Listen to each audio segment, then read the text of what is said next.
Hello and welcome to another episode of Laptop Retrospective, and this is the clash that I had promised way back in the P15s video, and that is a comparison between the P15s Gen 1 and the P15 Gen 1.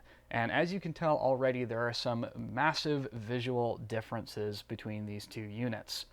It should go without saying that the chassis that the P15s Gen 1 is built upon is a T-series chassis. So there's a lot of physical attributes that it has with that machine, and fundamentally why it looks so different when it's next to its bigger brother.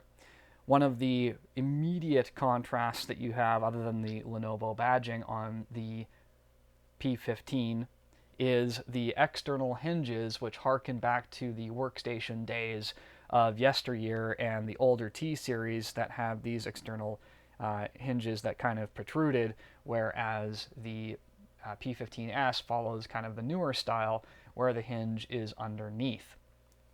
But there are so many other comparisons that could be made, and I'll spoil the video for you right now. The P15 is in a league of its own in terms of performance ports and everything that it offers. The P15s is not a comparable machine, in my opinion. I'd love to hear your comments in the comment section down below. Even at this point in the video, feel free to start posting, but also feel free to wait to the end. I'm curious to see if you and I come to some of the same conclusions.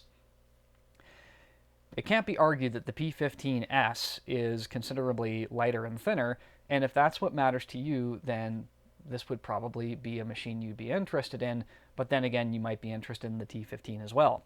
Whereas the P15 is a true blue workstation.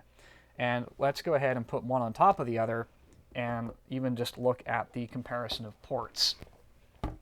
So while it might seem at first glance, looking at the left-hand side, that the P15 on top is trouncing the P15 below it, all we need to do is turn the device over to the back, and we can see that that race starts to narrow a tiny bit.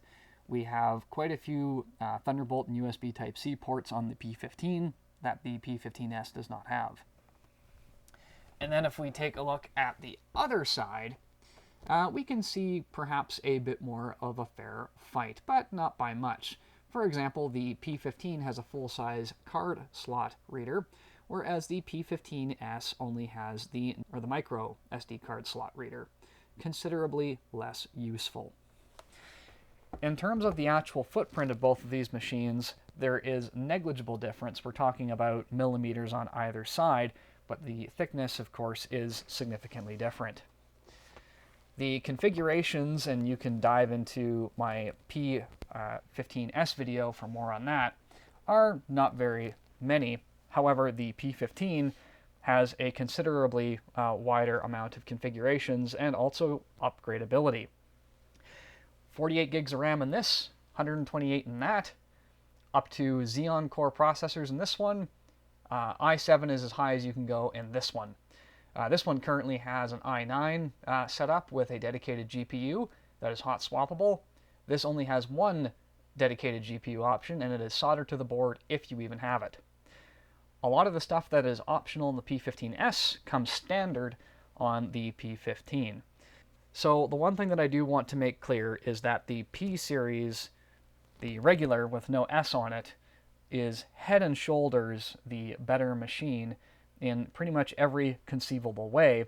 And this is important on the used market because the price gap between these two machines when you're buying used may be less than you think. So if you don't mind a chunkier boy in your backpack, there is a lot of value to be had in these thicker units.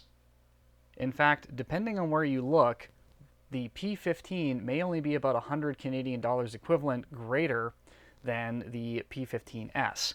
So if you shop carefully, you might be able to find some great deals. Anyway, I just wanted to quickly compare these two machines because it's not often that I get this much workstation power sitting on my desk. I hope you enjoyed the video. Which one would you buy? I want to hear about it in the comment section down below. Thank you so much for watching this short video. I hope you enjoyed it. I'll leave links to where you can see both of the reviews of these machines on my channel, and I will see you next time.